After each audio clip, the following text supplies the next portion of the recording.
Madras presidency నుంచి అధికారులను తీసుకొచ్చి ఇక్కడ పెట్టారు. మద్రాస్ రాష్ట్రం నుంచి అధికారులను తీసుకొచ్చి ఇక్కడ పెట్టారు.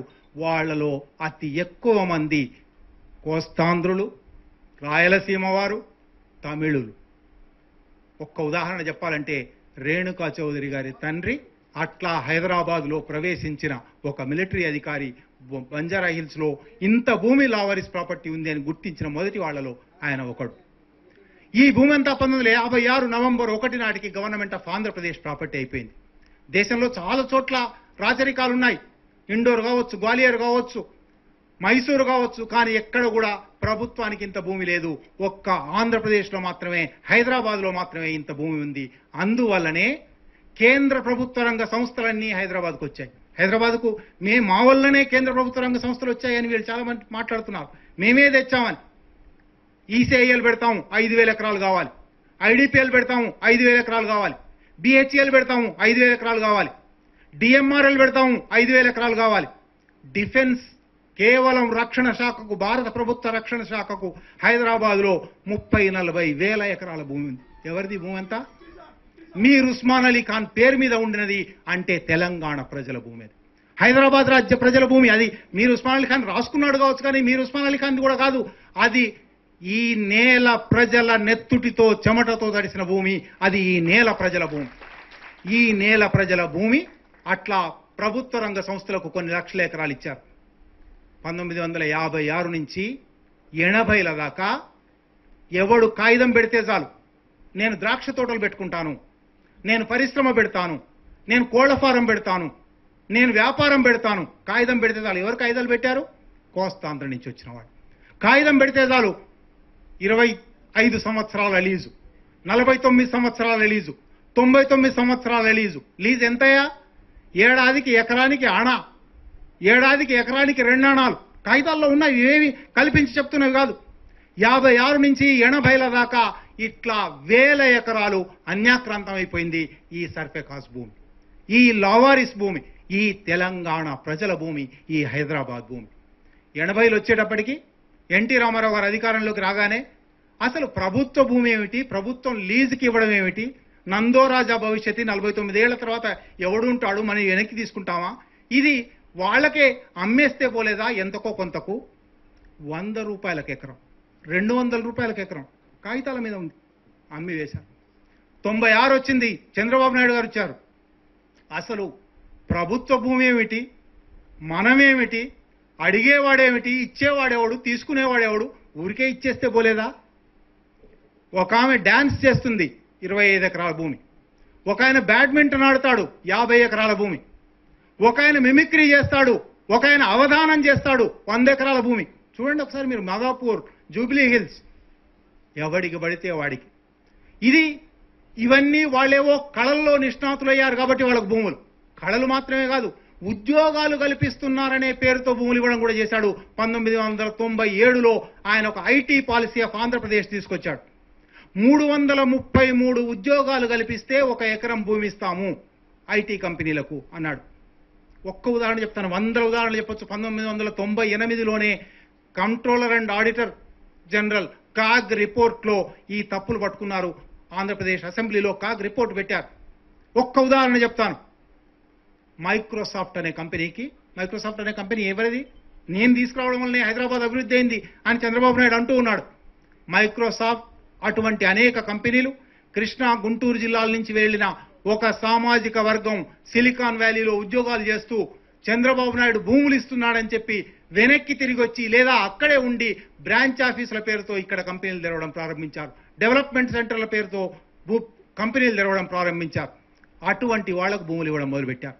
మైక్రోసాఫ్ట్ కృష్ణా జిల్లాకు చెందిన ఒక అటువంటి సామాజిక వర్గపు ఉద్యోగికి చెందింది. మైక్రోసాఫ్ట్ అక్కడ ఉద్యోగం చేసేవాడు. ఆయన మైక్రోసాఫ్ట్ ఇండియా డైరెక్టర్గా వచ్చాడు.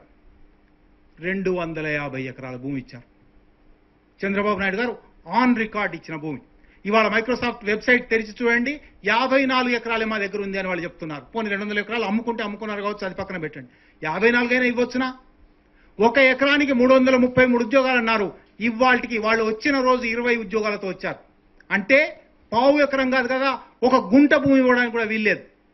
ఎప్పుడైనా మరి 250 ఎకరాలు అంటున్నారు, 333 ఉద్యోగాలకు ఎకరం కదా, ఎప్పుడు మీరు చేరుస్తారు అంటే అప్పటికి నేను ఇంకా బిజినెస్ జర్నలిస్ట్గా ఉన్నాను.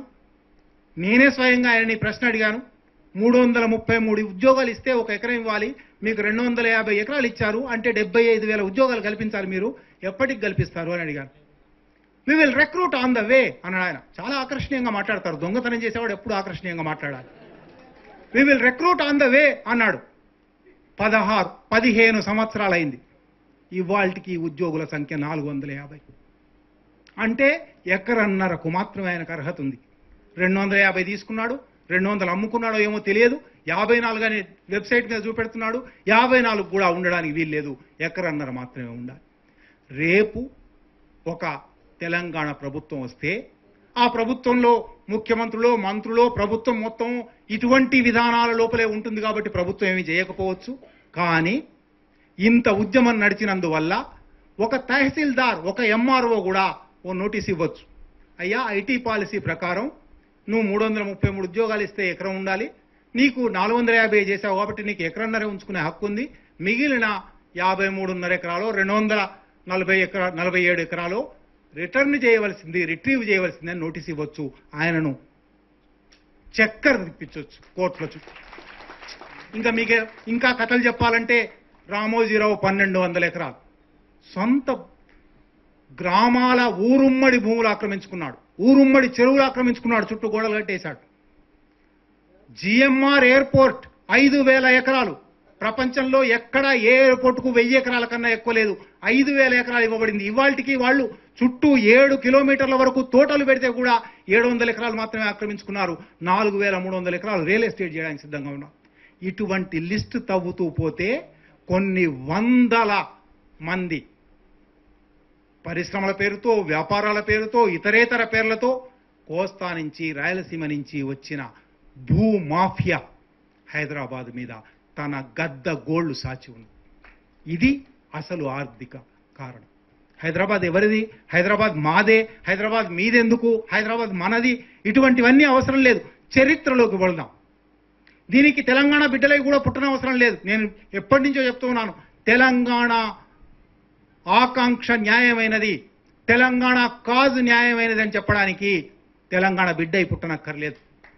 న్యాయ అన్యాయ విచక్షణ ఉంటే చాలు. ఇవాళ లోపించింది అనేక మంది మేధావులను చెప్పుకునే వాళ్లకు, అనేక మంది పత్రికా రచయితలకు, అనేక మంది టీవీ ఛానళ్ల మీద మాట్లాడే వాళ్లకు లోపించింది ఆ న్యాయ అన్యాయ విచక్షణ.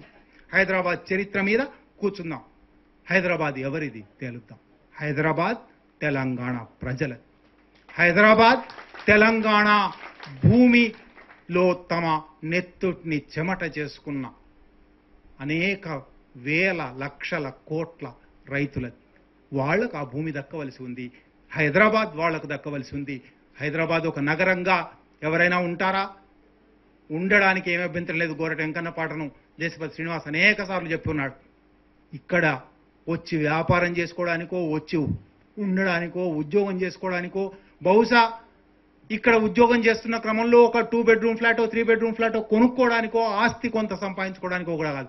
కానీ వేల ఎకరాలు ఆక్రమించుకున్నావే, వందల ఎకరాలు ఆక్రమించుకున్నావే, అవసరం లేకుండా ఆక్రమించుకున్నావే, రియల్ ఎస్టేట్ కోసం ఆక్రమించుకున్నావే, హైదరాబాద్ ఆత్మతో సంబంధం లేకుండా హైదరాబాద్ను ఆస్తిగా చూసావే, అటువంటి వాడికి హైదరాబాద్తో సంబంధం లేదు. ఆ మాటను మళ్ళీ ఒకసారి గట్టిగా వినిపించడానికి హైదరాబాదీలు తప్పకుండా ఆ పని పూనుకోవాలి, తెలంగాణ అంతా పూనుకోవాలి. ఆ పనికి వచ్చినందుకు మంజీరాను మరొకసారి అభినందనలు తెలుపుతూ, నాకు ఇచ్చిన పావుగంట మించి చాలా ఎక్కువసేపు మాట్లాడినందుకు క్షమించమని కూడా కోరుతూ